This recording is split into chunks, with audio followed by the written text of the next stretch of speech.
Hello, we're going to talk about SEO.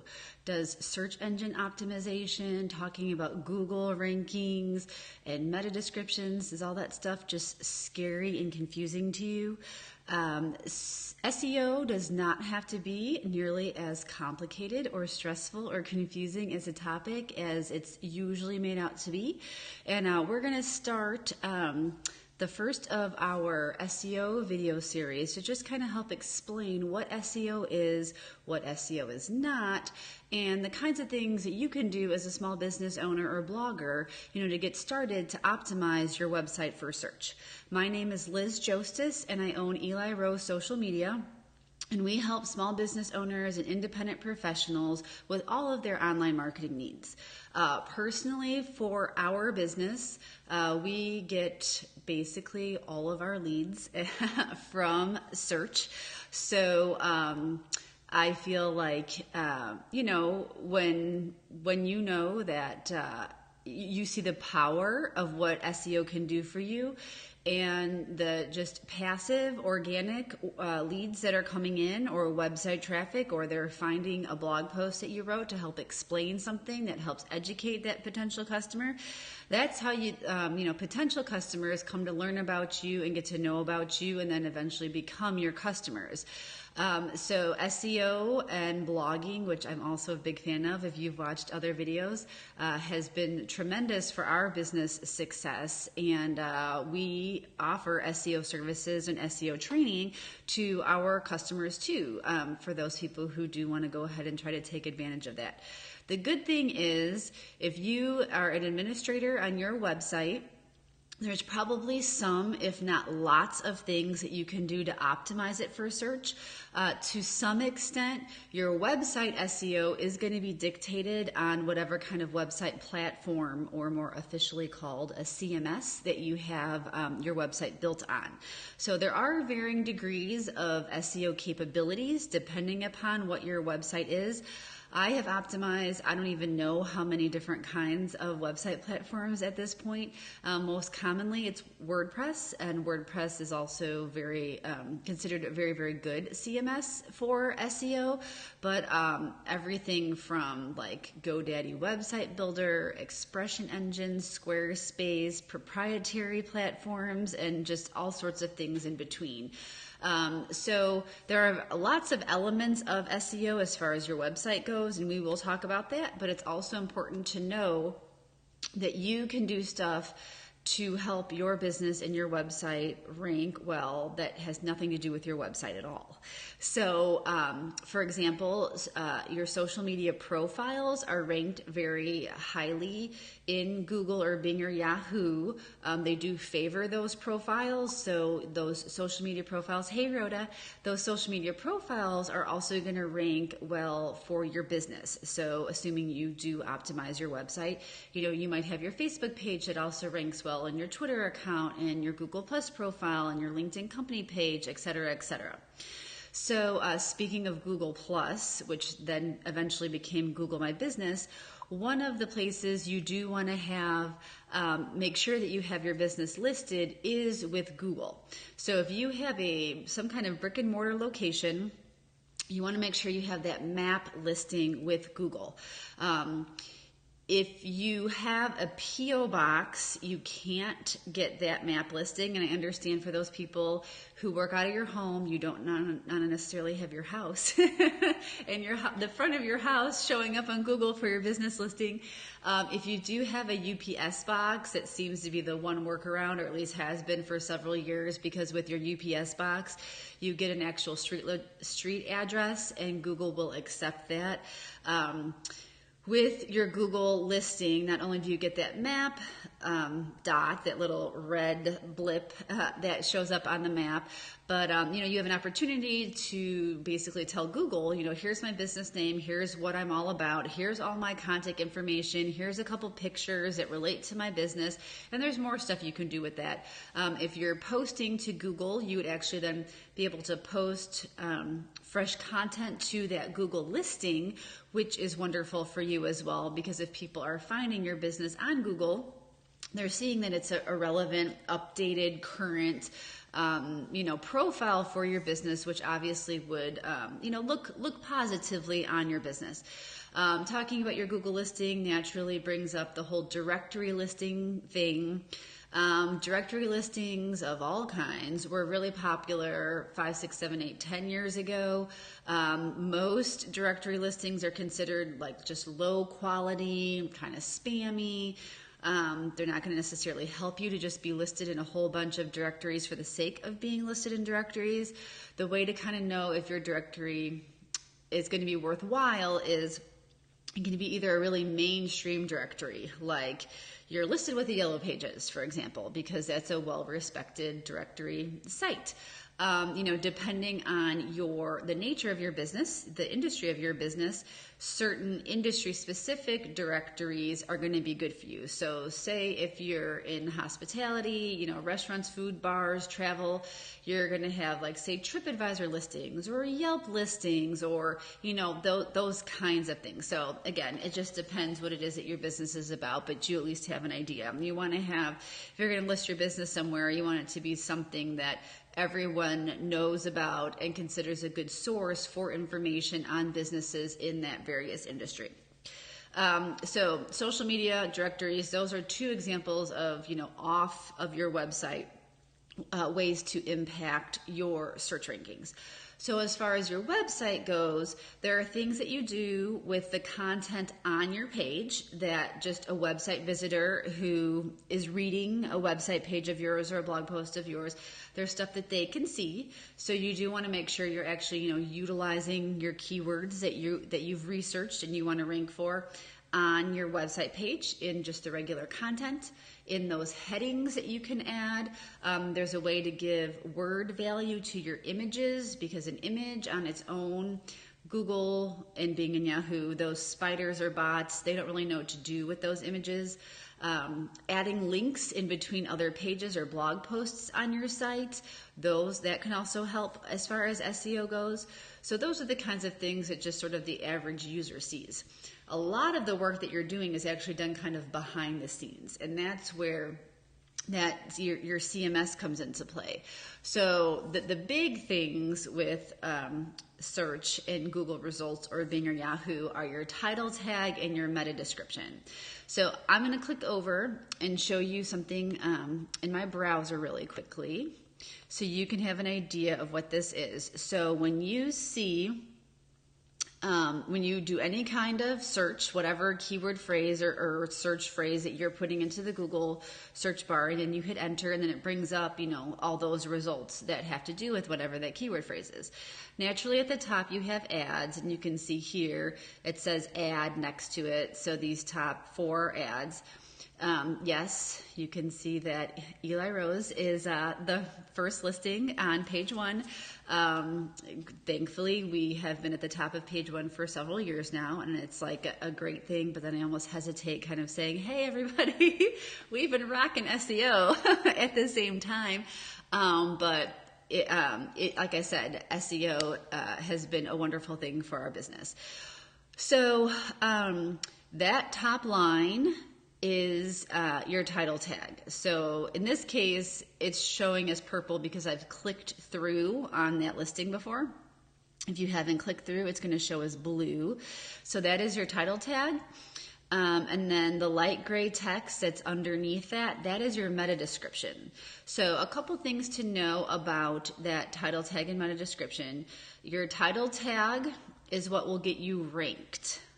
Your meta description, that doesn't help you rank, but it does help you, it's what people read when they're deciding what to click through. So sort of the mantra in the SEO community is, your title tag gets you ranked, your meta description is what gets the click. And you can see that the words that I put, in the search bar up here at the top, excuse me, even though I'm not getting ranked based on that meta description, you can see that Google does go ahead and bold those words that match, that are in that Google search result at the top of the screen. So a couple other things to know about some SEO basics.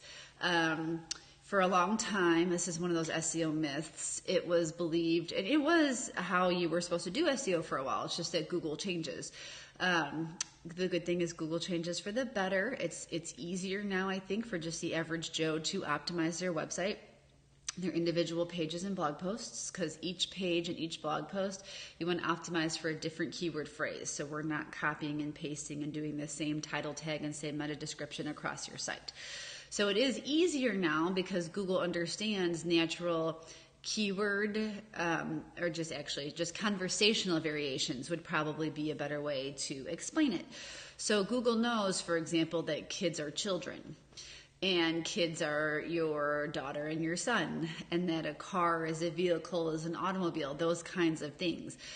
Google really wants you to write for humans and not bots. So the way that it used to be was that you would choose your keyword phrase that you wanted to optimize for, and then you would repeat that exact keyword phrase, no rearranging words, no adding an S, no swapping out one word in that phrase, that exact keyword phrase over and over and over. So it ended up sounding really, really robotic and unnatural, and it wasn't good, for a human to be reading that sort of forced, strange vocabulary over and over and over. So, Google has evolved, but it's better for you because chances are the way that you're writing the content on your website or in your blog post is you're explaining the point and you are using those words, but you're using them just differently. Just like how if someone calls you on the phone or comes into your brick and mortar business, they have, you don't have this robotic answer. You answer the same questions you get over and over and over in just those naturally different ways over time. So like I said, it's a really good thing. Also, if you think about how you Google, you probably Google, it's almost more like a question, like how to do this or what is that? So a lot of times that's what, if you are writing answers to those commonly asked questions, a lot of times, how you come up with that title tag is a lot simpler. And, it's not rocket science. And we'll talk more in a later video about how to do some of that keyword research, but at least you have a little bit of an idea of how that works. So let me see. What else did I want to include with this SEO basics? Because like I said, SEO is a very, very broad topic.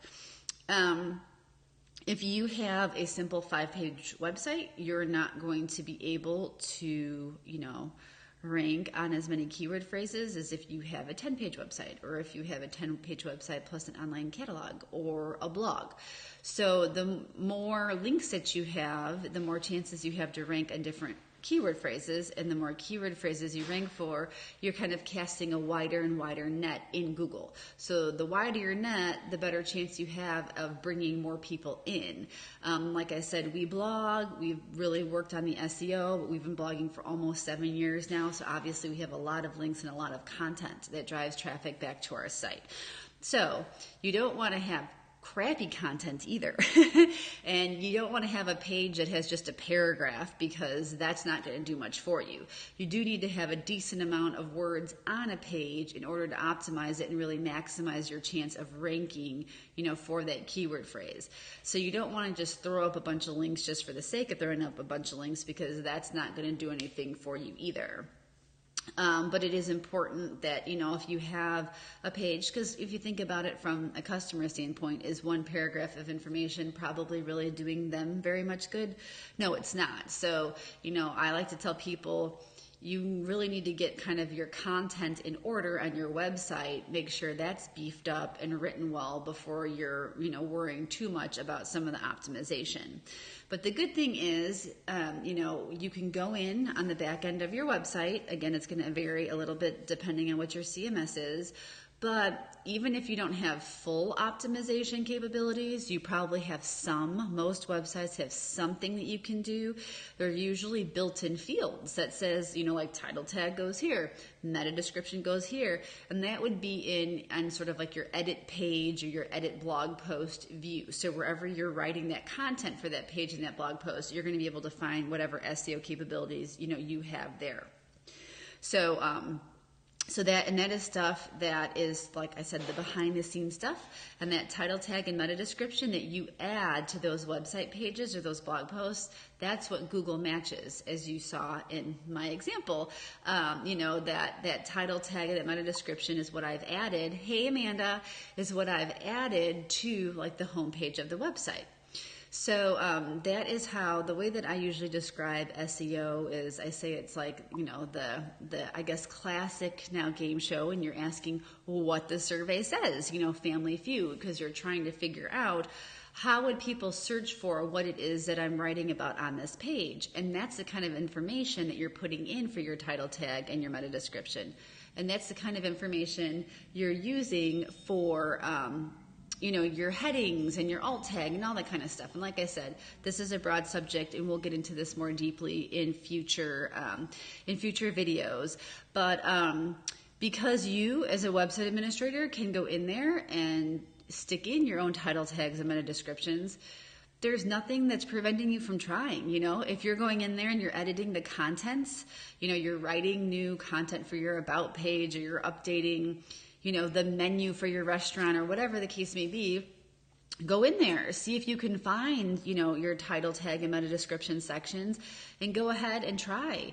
The good thing is, for a lot of small businesses, even having something simple like, Italian restaurant in Memphis, Tennessee, that's putting something in there, and something in there that you don't already have. And there's going to be only so many restaurants that make Italian food, well, especially in Memphis, because we're the barbecue city.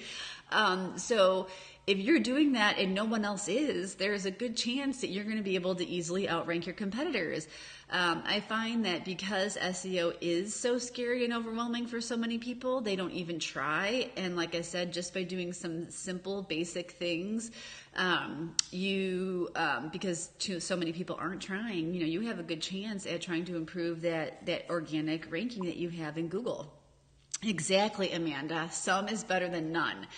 And if you're in there and you're working, as you implement your SEO, and then you can kind of monitor it by doing your own Google searches, you over time can kind of learn, okay, I need to beef this up, or I need to add more characters here, I need to try this, on this page. And then it's like your own little test subject, and you can always go in there and change your SEO, those title tags and that meta description. So like I said, a lot of information. SEO is kind of blows people's minds. It doesn't have to be scary. Obviously, if you have questions, we offer SEO services.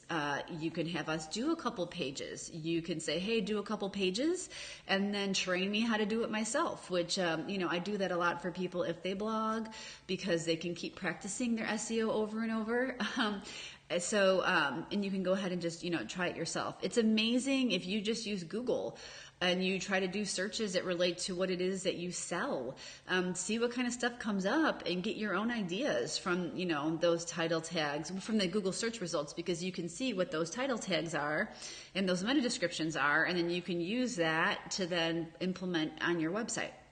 So I will stop there for today. Thank you for joining us for our What is SEO Basics, and we will come back to you soon with some additional, more in-depth SEO information for you to hopefully utilize and then start implementing on your own website.